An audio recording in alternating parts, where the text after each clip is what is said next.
TikTok. Naye kambuzi. Ne ku social media tali. Naye kambuzi. Ano yabadde asaba essimu ya gold smartphone. Mwatulabe. Gwe jajja wa. Ate yaleta asaba essimu ya smartphone. Muwe ategeere omwana. Abawala abamuliko okumpi. Abamutambula. Omanyi jajja wono nti alina eggaali. Buliko oluwalawala obutambulira. Ojjukira lwe twali ku graduation party? Nzijukira. Sebo jajja nga alina eggaali y'abantu 6 abamwetoolodde. Naye bakola akantu. Tosobola kwogera na jajja nga tebawulira. Abamanyi wakisa. Bakola straight away nga abaana b'eggaali bonna. Ogenda okubuuza we jajja nze edisendi nsaba kubuuzaako ng'omuwala omwa amudde eno ng'omulala. Waliwo omulala yali asongola ettiti ng'aliteekayo bw'ati. Kwegamba akumekinga comfortable naye nga tosobola kwogera kigambo nabo bakuba enkokola. Tebakuba nkokola. Bo bakola listening post. Kati oba omubuuza mubuuze vaawo. Oba osaba bamanye ki ky'osabye. Bw'osabira awo ettaka. Naye yali yajja wakasuku. Ate nalika jajja yagabanye. N'amuwa ebuziga. Wuye ebuziga kati omukulu yafunayo. Engabo eyo. Eggaali ye aliko. Naye gwe nina kenzijukidde. Waliwo akalala ke mwerabidde. Mujjukira jajja wange bwe yali atudde. Tonya program gy'osobola y'akasuku. Asisobola. Olunaku balusala n'oddusala. Mundeke nkoye mubiri. Mujja kunjogera amabwizi gye. Ojja kukola ki? Ojja kunjogeza. Ebitakwatagana. Kati ebibuzo mubizze newange. Muzuku mpulira essanyu ppitirivu. Era musabira mikisa ebigendererwa bye byonna bituukirire. Badde nkisuubira kubanga mugezi nnyo. Agajja kunze jjajjaawe.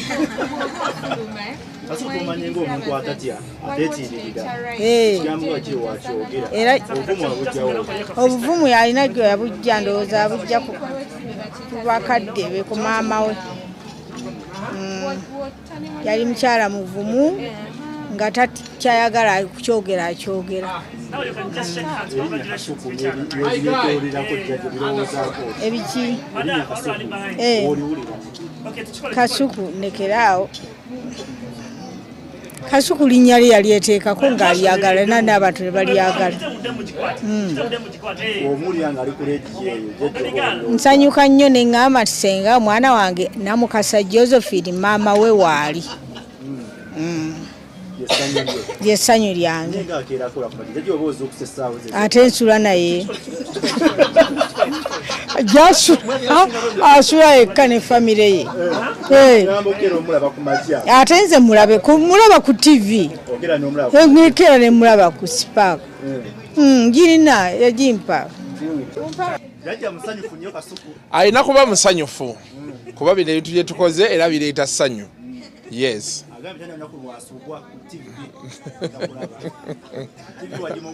Amina.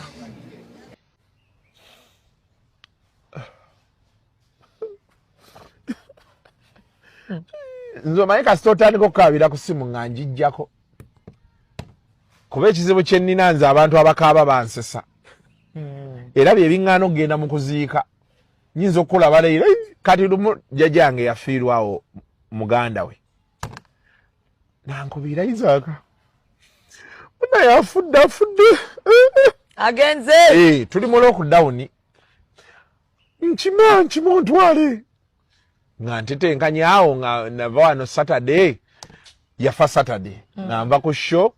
Benamala show nga nsooka neebakamu nasanko missed calls nga 40 ne mga jjajja oli yafudde. Tewakyali tugende. Njagala mulabeko nga akyabuguma mukko ne mugamba tabuguma nja nnyogoze. Awo n'alyoka nvuma nnyoko biki wamanyira nenga akanve mpuliri. Omuntu abakulu kati baba baagala ziika. Ngene nkole nkimu omukadde. Wanoona mu mmotoka yagenda annyumiza tunyumya nno bulungi.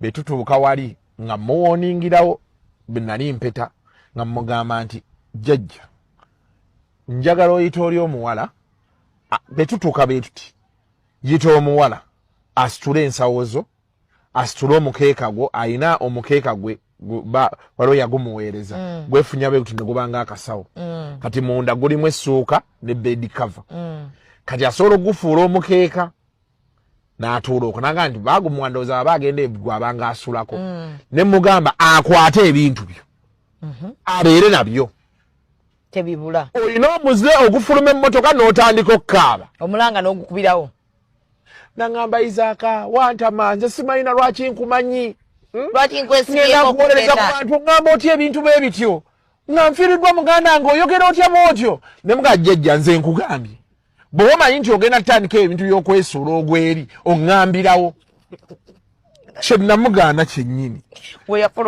yajjamu ensawo yeeno gy'akwata eya wano ayina kano kaakwata akabeeramu simayo engoye ze biki ne kano akakeeka namuga jjajja nangamba waki ommanyiira waki tonneesonyiwa kyoteka nenkabira omwana wajjako ogenda kwezzaayo nangamba bw'ogiteeka wano geza gwe bw'oba owulira nti onkooye oyagala nange nfe gwendekaawo osimbula ogende kale nno akubye ekkaadi nogaa kati nkoze ntya aba afuluma bw'afuluma naye bulungi amaze obbikwata tutambula okuva wano paka wali omulyango gwaki gw'omufu omulambo agulabako byonna n'abisuula kye namuganye kyennyini bannange muganda wange naye kanyuga eri abaliwo baŋŋamba kwata kujja ne mbaga nsijja mmukwatako waliwo omusiru by the way there is an idiot eri ewajjajja wange twateekayo internet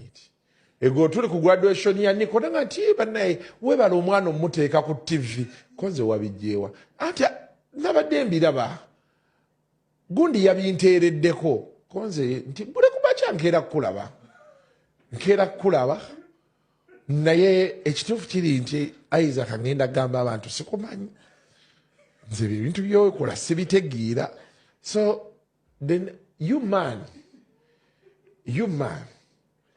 wefulafula akya musajjajja wange agenda kunvaamu nkutuge nkubuulidde mazima why are you switching on that YouTube channel in the morning ani yabigambye who said stop that rubbish stop the nonsense it is terrible it's bad jajjange yaŋŋamba mulina ojiwe gwofaanana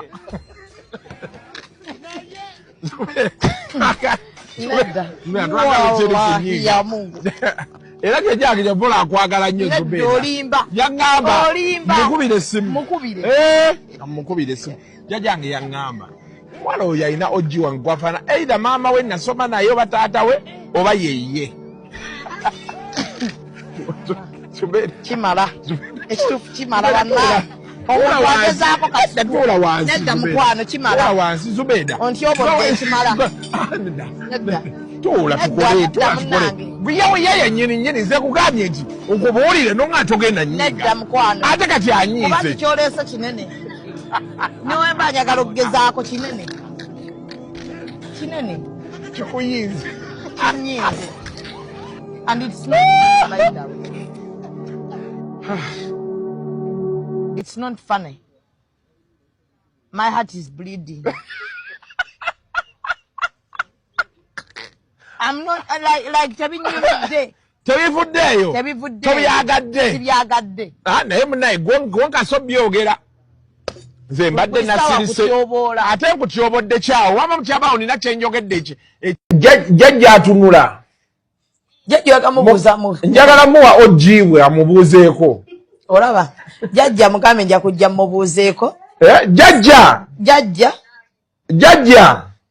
wangi ndine Zubeida wano gwe wagamba nti akufaananira gwe wasoma naye mugale mumpa mbuzeeko agambe soko mubuuzeeko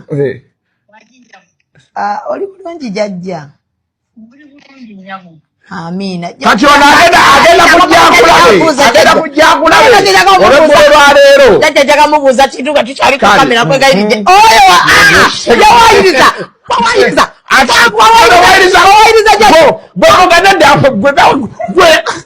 naye abadde mukyala wa mirembe si bya kwogera ku mugenzi bulungi. To me, all my interaction and recollection, was omuntu alikamu ye kasita atuula awantu wonna ng'alina eggaali ye ebeera emwetoolodde ng'abeera talina tabbu yonna. I last heard from her twali ne Kasuku ku Saturday teyalina mmotoka last Saturday twavaawo wano ffenna so naamukubira ku simu you know and namusa ku loudspeaker ne twogeramu naye naga nti ngenda ntereera though one thing I felt which made me uncomfortable, her speech was not perfect. Yalinamu nga a bit of a lisp. Anti banga nti over Christmas time eyo yafunamu ko pressure yalinya muko eyinza okuba yamuaffectinga mu speech yendoza ayita nateera bulungi ddala nakiwulira naye kwamba ate kwamba sachi I noted it but we didn't talk about it but anyway katusabe Mukama amulamuze ekisa ate era amusonyiwe ebyo byonna ebyamusobako. In case waliwo omuntu ayagala ogenda okuziika tugenda kuteeka pin ku sheno mu comment section ngenda kopinga pin but pin ogirina ogiteekeyo sekata agenda kikwasaganya producer waffe the able ali wano yesaza akakofiira ka silent majority akabonera akatulaga wawaagwa wanji ogenda okuziika nenda abadde ne bannaawo nga bamugamba baagala kufuna mbeera ebatuusaayo n'abaga emmotoka baagibba abajjukiza tewakyali mmotoka kati tuli ku John Walker bwa naye baati yamufunidde emmotoka ogituteereyo yeetaagako 7,000